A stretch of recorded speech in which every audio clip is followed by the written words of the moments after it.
when you get to the core of who Spider-Man is, in all of the incantations of Spider-Man, he's someone who does good. The Spider-Man story is always this damaged kid who's had so much tragedy heaped on him, and he's just getting the kicked out of him by the world, by his villains, by New York City, and he soldiers on anyway, and that's what makes him so heroic. Peter's not going to back down. He's got a point to make. Yeah. And that is part of taking a step towards adulthood. Not all the adults are going to like it, but the wise ones are going to allow for that tension because they know it's you evolving into an independent person. Yep, absolutely. The real test here for him is he's going to have the darker part of himself brought up because now he wants vengeance and he wants blood and he wants these things that he never wanted before because that's how intense the loss is. I want to kill him. I want to tear him apart. Part of this journey is at a certain point, you need to be able to respectfully stand up to the grown-ups in your life and assert yourself. Some grown-ups may not deserve respect. You can't trick me anymore. But by and large, we treat people with respect not because of who they are, but because of who we are. Don't be in a rush for adulthood.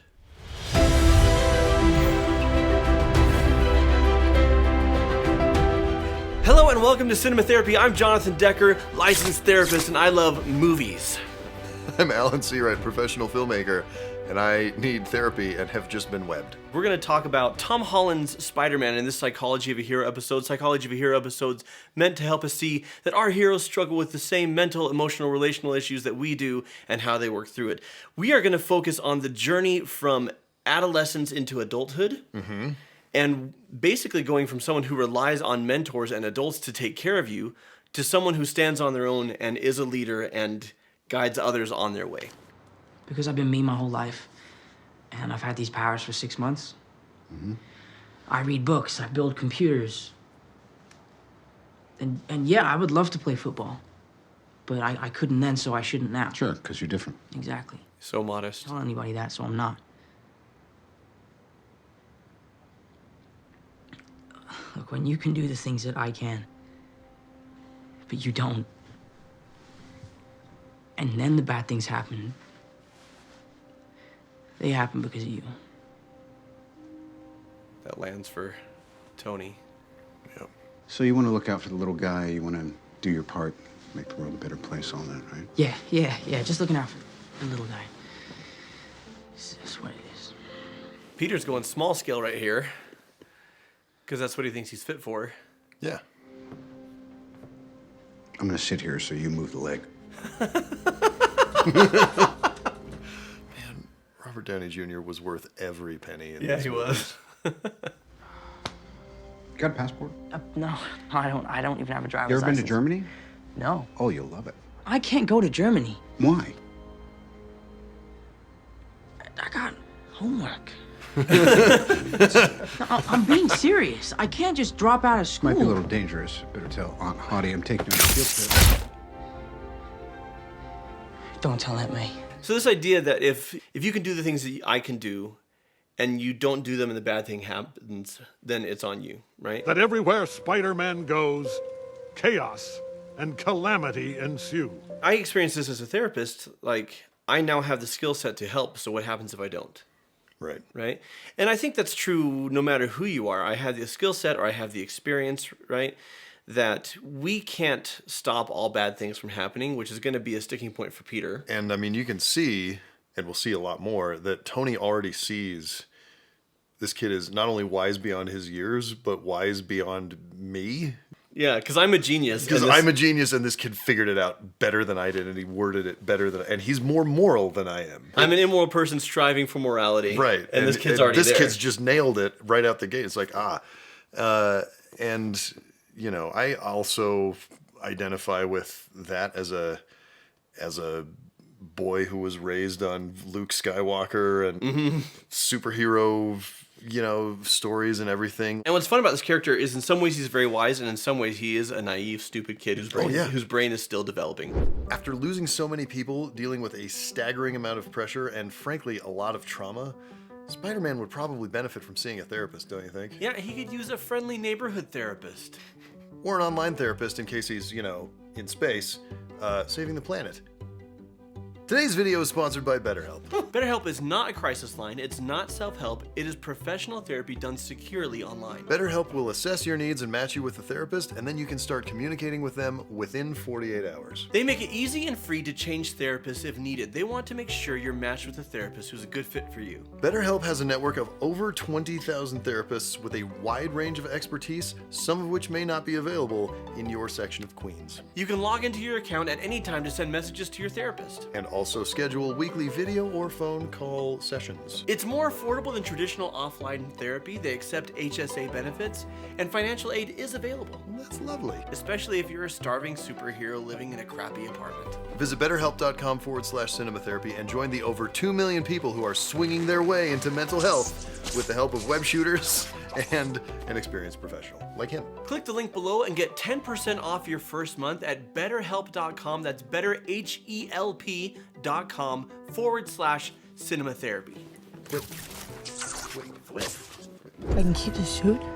Yeah, that's what we were just talking about. Do me a favor, though. Happy's kind of your point guy on this. Don't stress him out. Don't do anything stupid. I've seen his cardiogram. All right? Yes. Don't do anything I would do. And definitely don't do anything I wouldn't do. There's a little gray area in there, and that's where you operate. Does that mean that I'm an Avenger? No. Is that 7th floor? I can take that up. You don't have to take it. So he's just got this taste I can take of that. the bigger world, and now he really just wants it. So when's our next step? When's our next retreat, you know? Like, Retreat. yeah, the missions. We'll call you. Well, did you have my numbers? No, I mean, we'll call you. Like, someone will call you. Oh, All right? from your team. Okay. That's not a hug. I'm just grabbing the door for you. We're not there yet. Bye. Beautiful moment of symmetry right there with Avengers Endgame when he comes back from being dusted for 5 years. Tony immediately gives him a hug. Peter's response, do you remember it? Oh, this is nice. That's so great. A lot of people have commented, especially during the airport fight, is how much Peter is just a kid. This version Kind of of Peter having a goof, like. Yeah, because with Andrew Garfield, he was super cool, and with Tobey, like, he was a geek as Peter, but as Spider-Man, he basically had superheroing figured out. And Tom Holland's Spider-Man is a dumb, genius kid. Yeah. Who's figuring it out and makes colossal mistakes because he doesn't have the experience or the fully formed, prefrontal cortex to think things through. Those wings carbon fiber? Is this stuff coming out of you? That would explain the rigidity-flexibility ratio, which, gotta say, that's awesome. I don't know if you've been in a fight before, but there's usually not this much talking. All right, sorry, my bad.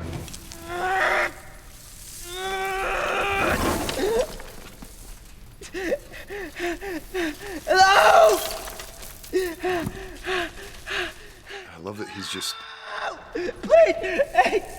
He's just playing this like a claustrophobic panic attack. Yeah. I'm stuck. I can't move. Also, just like a kid who's crying for help because he's so used to other people helping him, including once he became a superhero. Yeah, Tony's helping him. And, yeah.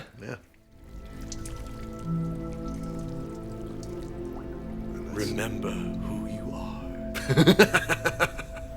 If you're nothing without this suit, then you shouldn't have it. Close enough.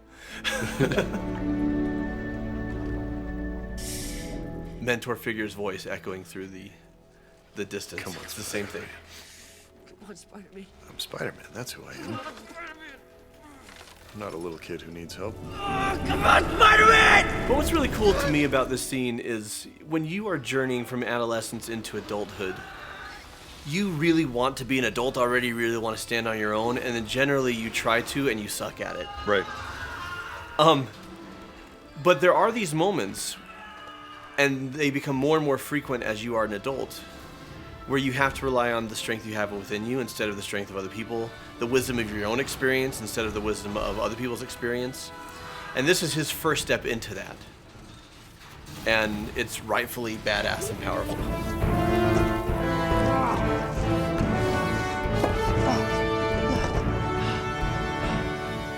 And this is where you first see Tom Holland giving us some pathos. Yeah. Up until this point, I thought the Tom Holland casting, because, he's in Civil War and then he's in Homecoming. And It was really fun. Yeah. He was a super fun Spider-Man. I loved that he very much felt like a kid because Great energy, yeah. the previous two Felt like 27-year-old guy. 27-year-old guys trying to play high school. I mean, the Sam Raimi Spider-Man high school scenes is like a bunch of 30-year-olds walking around like, what It's the like hell Beverly are you all? Hills 90210. Oh my gosh. He really, really had that kid energy. The casting in Homecoming, lots of kids. It was great. Yeah. You know, he was nerdy as Peter Parker. He was having fun as Spider-Man in a different way than Andrew Garfield did. And Yeah. You know, it was a lot of fun.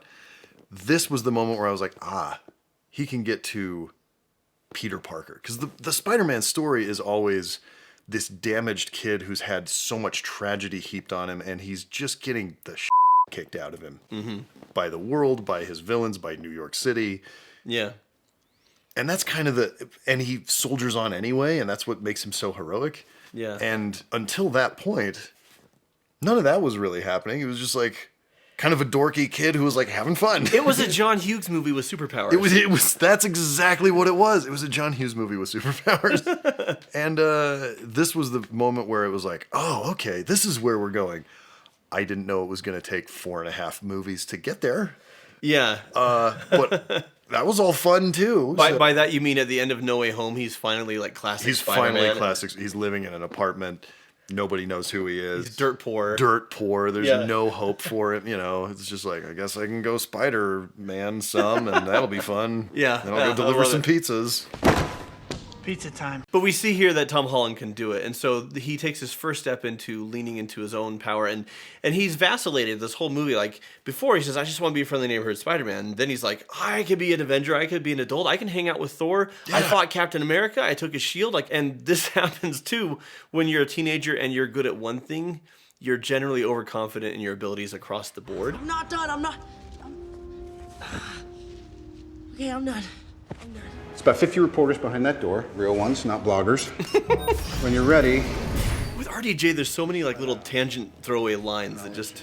world, the newest official member of the Avengers, Spider-Man. Everything he ever wanted. Yeah, give that a look. I see this suit as being like sex.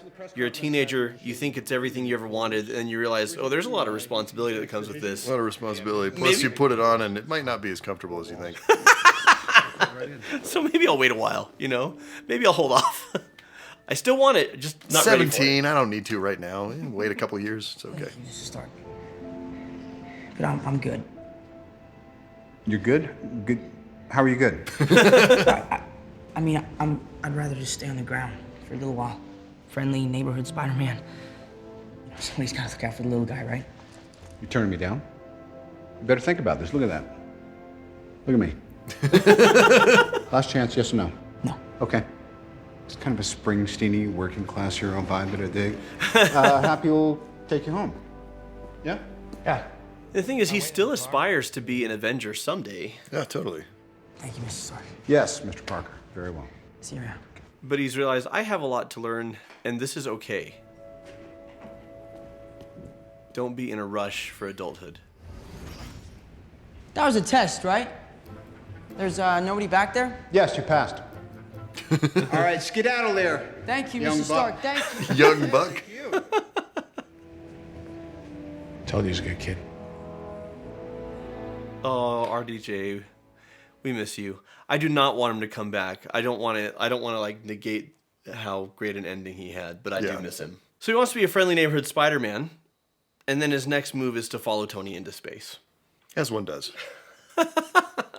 Which seems like, what are you even thinking, kid? But it's pretty profound.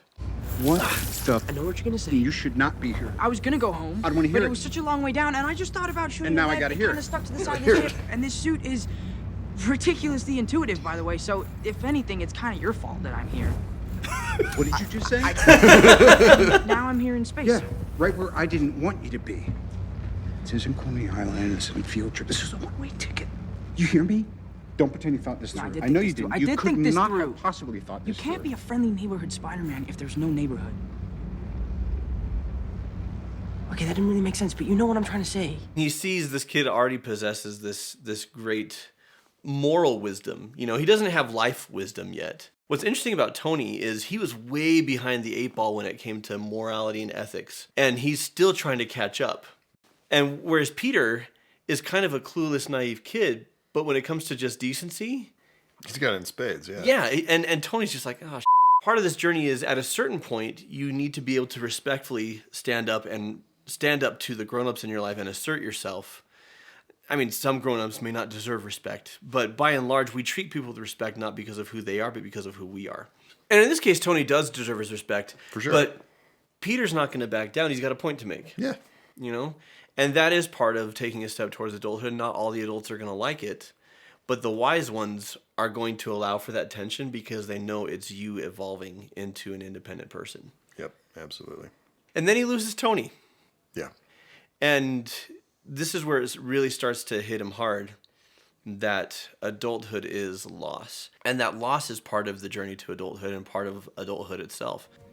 So he's looking for another But you handled yourself well out there today. mentor/father figure. We could use someone like you on my world. Thanks. I'm sorry, your world? Mr. Beck is from Earth, just not yours. There are multiple realities, Peter. This is Earth, Dimension 616. I'm from Earth 833. I'm sorry, you're saying there's... We're all in the theater geeking out about the idea of the multiverse. It completely changes how we understand the initial singularity. We're talking about an eternal inflation. Not as much as Peter is. Work with all the quantum. It's insane. Sorry. It's really cool. Don't ever apologize for being the smartest one in the room. Anyway. That look on his face, man. Yeah. Oh, I just love that so much. Like, you can see, you know, he might not have ever heard that before. Yeah. Is that happening? Or am I dying? Oh yeah, no, that's happening. And Tony might have admitted under duress that Peter was the wisest in the room, but never the smartest in the room. Oh, no. You know? No, Tony can never admit that he's not the smartest person in the room. Tony's going to claim that. But here Peter's got a mentor who is telling him, he's giving him the type of affirmation that he needs and the type of support that he needs. You're not a jerk for wanting a normal life, kid. It's a hard path. And Peter is... You see things, you do things, you make choices. People look up to you. And... You think of kids who there's a lot of pressure on them to succeed in school, so they can go on to college and graduate school and become this or that. And... Good kid. There's a part of me that wants me to tell you, just turn around, run away from all this. And then there's another part of me that knows that we're about to fight. What's at stake. And I'm glad you're here.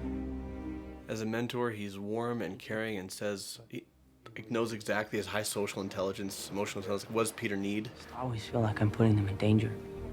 Look, just get him inside and... Says all the perfect things. Just a few hours and they'll be all right. And it really pisses me off. Turns out he was scripted. Talk to you about superhero stuff, you know? Anytime. And again, Peter sees here in Mysterio a role model. He sees somebody, this is my path. I'm destined to be a superhero because I've got these powers. Mm-hmm. A real life parallel could be, I've got these athletic abilities, I've got these academic abilities, I've got these opportunities, and here's what other people have done with similar gifts. So I have to do that or exceed it. Yeah, and this is what it has to look like. And then, of course, Mysterio is just a front, and Beck is a terrible person, and I am still pissed. There are adults and grown-ups. You look for role models, you look for people to look up to, and not all of them are trustworthy, and it's hard to tell the difference between who is and who isn't. You can't trick me anymore. Right. The biggest way to tell the difference is observation and time. Yeah. And where Peter, young, naive Peter, messes up is he doesn't take the time to observe if who he thinks Beck is lines up with who Beck actually is. Right. And so that blows up in his face, so who can he trust? Just a few more. There we go. Oh my God, Happy. Relax. Don't tell me to relax, Happy. How can I relax when I messed up so bad? I trusted Beck, right? I thought he was my friend, so I gave him the only thing that Mr. Stark left behind for me, and now he's gonna kill my friends in half of Europe, so please, do not tell me to relax. I'm sorry, Happy. I'm sorry, I shouldn't shout. I love that he apologizes. He's so decent. Yeah. I just really miss him. Yeah, I miss him too. Everywhere I go, I see his face. And the whole world is asking who's gonna be the next Iron Man. I don't know if that's me, Happy. I'm not Iron Man. You're not Iron Man. You're never gonna be Iron Man. Nobody could live up to Tony. Not even Tony. Not even Tony. Tony was my best friend. And he was a mess. He second-guessed everything he did. He was all over the place. The one thing that he did that he didn't second-guess was picking you. Because he knew that you were decent and wiser than he was. Mm-hmm. If he didn't know that you were going to be here after he was gone. And your friends are in trouble. You're all alone. Your tech is missing. What are you going to do about it?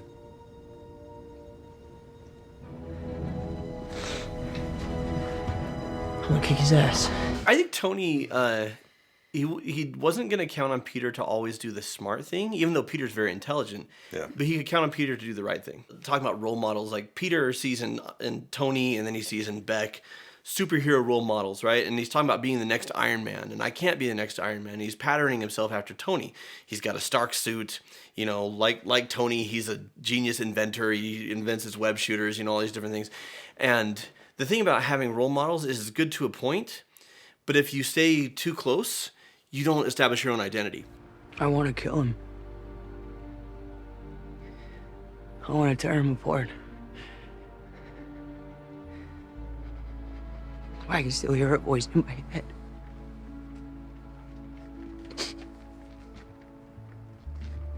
Even after she was hurt, she said to me that we did the right thing.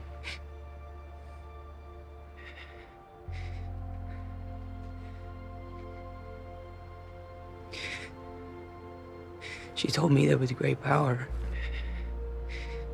comes great responsibility.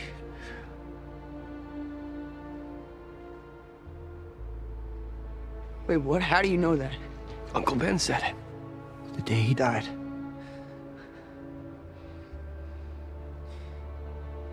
Maybe she didn't die for nothing, Peter. All three of them are just great actors. It's upsetting. Well, and you know, Zendaya and Jacob, what's his face in the background? Ned. What is a net? Doing solid work too. Mm-hmm. We're really getting into completely broken, tragic Peter Parker now. Yeah. Finally, for Tom Holland's character, and he's found again mentors, not necessarily father figures, but more like older brothers, I guess. At this point. Yeah. And yeah, it's just a powerful scene. It's really well acted. And it's true that when you lose people, there's always more people who can be there to help you. Yeah. It's also powerful to me that in No Way Home, I feel like is where Tom Holland, who has been excellent all across the board as Spider-Man, but where he really steps into the man part of Spider-Man. Yeah. You know, the loss and the maturity that comes from the loss and the responsibility and the failure. And what's beautiful to me is May's mission, you know, that's really clear, especially in this film, of it's what we do. Look around you. This is what we do. We help people. And that, I think it's one of my favorite things about No Way Home is that the mission isn't to defeat or kill the bad guys, it's to help them. Their chance of getting help is way better back where they came from. Sending them home, that's the best thing that we can do for them. Cure that ass. Is just, so, and when he's on the Statue of Liberty and he's talking to, you know, J. Jonah Jameson to the broadcast, and he's talking to the villains, and he's talking about how I really did try and help you. Just know that I really did try to help you.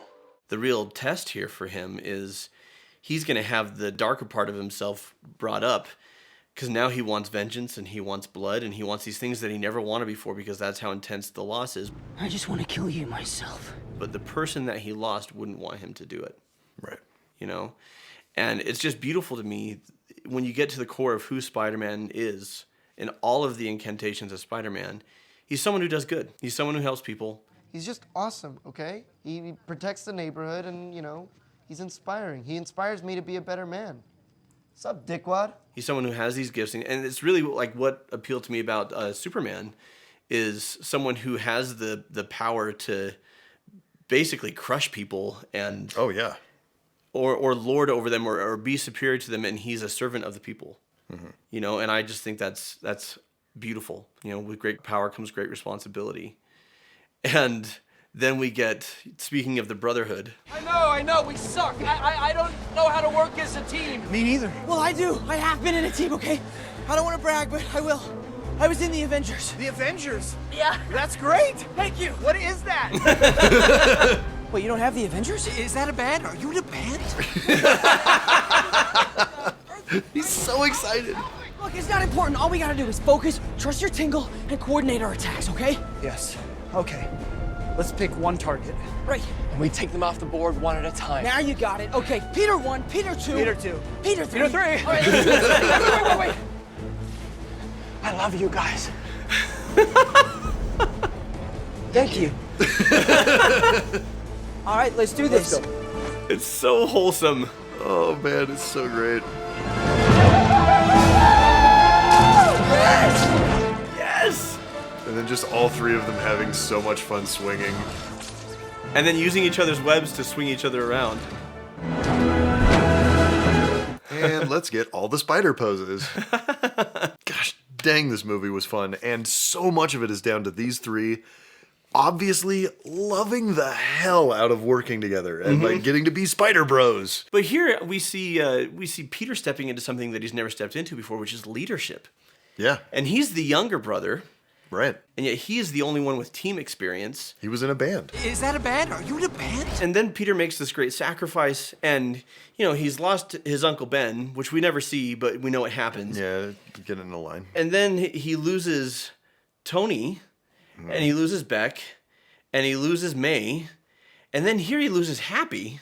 Yeah, right after this. Because Happy doesn't remember who he is. And then he loses his best friend and his, you know, the love of his young life. And he loses Strange, who's a mentor and a father figure. Strange, who's a mentor and a father figure. And he loses these two guys because they go back to their universes. Yeah. And what's mind-boggling to me and what I love about the ending, as much as I enjoy a happy ending and she remembers him and they're all back together and they're buddies again, yay! I love that it demonstrates the maturity of, for so long I've been reliant on other people to take care of me. Yeah. Strange, help me fix it. I messed it up. Help me fix it. Like, everyone, help me fix it. Help me do this, that.